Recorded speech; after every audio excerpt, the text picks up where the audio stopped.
Hi, Bes! Uy, Bes! Ano yan, Bes? Parang busy ka nagbabasa dyan. Ano lang to? Invitation para sa birthday ni Anika. Anika? Bes, may gusto sana akong sabihin. Ang seryoso naman yan, Bes. Ano ba yan, Bes? Kaso, please, huwag ka magalit. Recently ko lang din nalaman eh.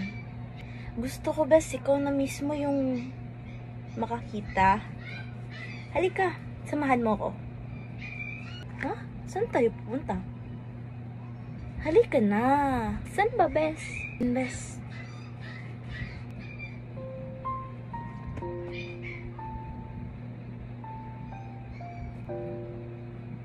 Ivan?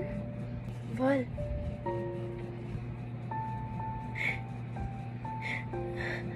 Ano yun? Val, teka lang, sandali. Let me explain. Ano yun, Ivan? Val, mali yung nakita mo. Matagal na ba kayo? I was settling things with her.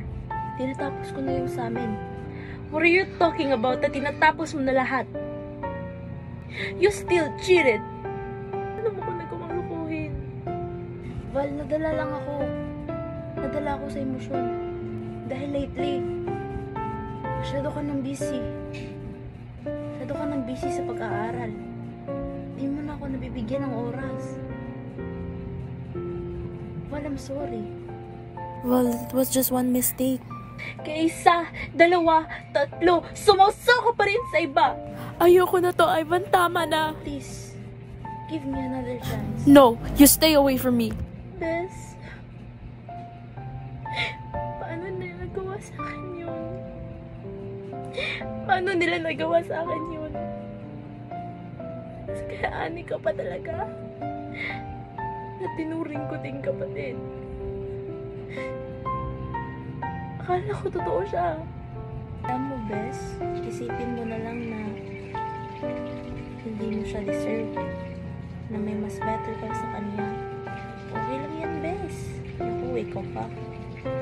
Laban mo yan. May tiwala ako sa'yo. Okay, last question for Miss Valentina. Yes, your question, Miss? Ano po yung advice niyo sa taong gustong pumili Ang magmahal? masasabi ko lang ay, kung gusto mong pumili magmahal, when you choose to love someone, dapat tapat. Kasi kung mahal mo, bakit mo sasaktan, diba? Tama ka talaga. Kailangan.